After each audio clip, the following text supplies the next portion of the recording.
If you're brand new to Sora AI and you want to learn how to turn simple text prompts into stunning videos, you're in the right place.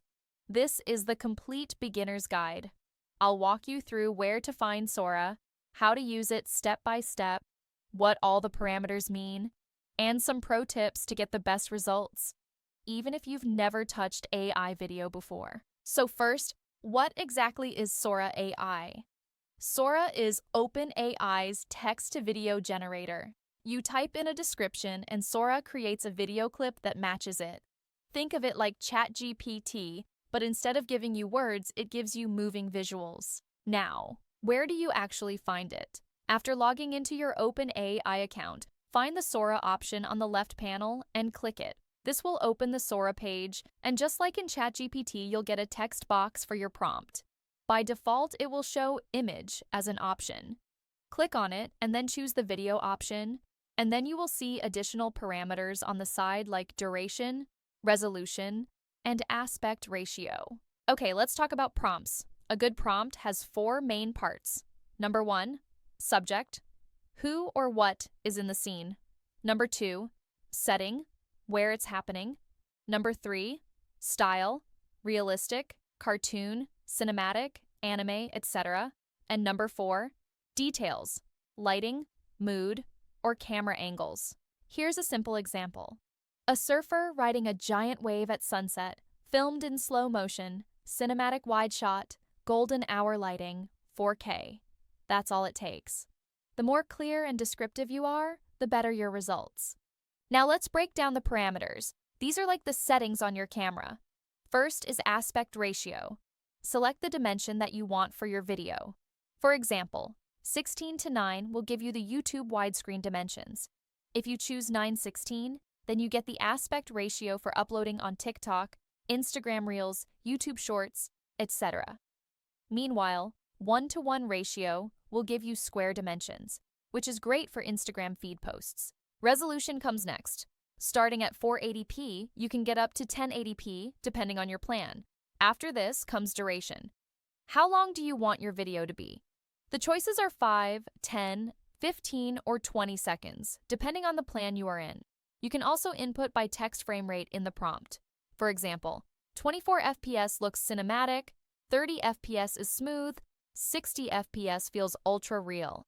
Don't worry if that sounds technical. Once you try them, you will get a hang of it right away. All right, let's create our first video together.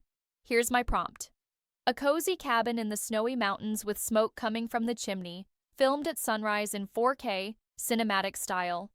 I'll set it with aspect ratio 16:9, resolution 720p, and for a duration of 5 seconds.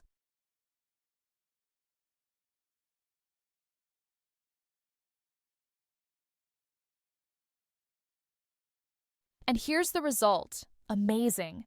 Look at the detail in the lighting and the movement. Now, what if your video doesn't come out the way you expected? If it looks messy, simplify your prompt.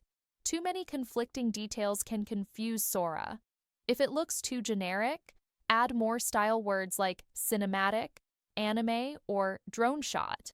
If it doesn't match your idea, try regenerating with the same prompt to get variations. And remember, Sora is still new. Sometimes you'll need to experiment. When your video finishes rendering, you can download it directly. Click the download button, and it saves as an MP4 file. You can then upload it anywhere: YouTube, TikTok, Instagram, or even use it inside a presentation or edit it in Premiere or CapCut. If you're not sure where to start, here are some ready-to-use prompts you can try. A magical forest with glowing mushrooms and fireflies, fantasy style, 4K, cinematic pan shot. A robot barista making coffee in a futuristic cafe, ultra-realistic neon lighting. A medieval knight walking through a foggy battlefield at dawn, dramatic cinematic tone. Copy and paste these into Sora, tweak the duration or aspect ratio, and you'll get some awesome first results. I want to once again remind you with some pro tips. Be clear and specific in your prompts. Use cinematic language like slow motion, drone shot, or wide angle. Experiment with prompts to get variations you like. Save your best prompts so you can reuse and adapt them. And above all, have fun experimenting. And that's it, your complete beginner's guide to Sora AI. You now know how to find it, write strong prompts, adjust parameters, fix mistakes, and export your creations. If you found this tutorial helpful, don't forget to hit like, subscribe, and comment below with the first prompt you're going to try. I'd love to see what you come up with. Thanks for watching, and I'll see you in the next video.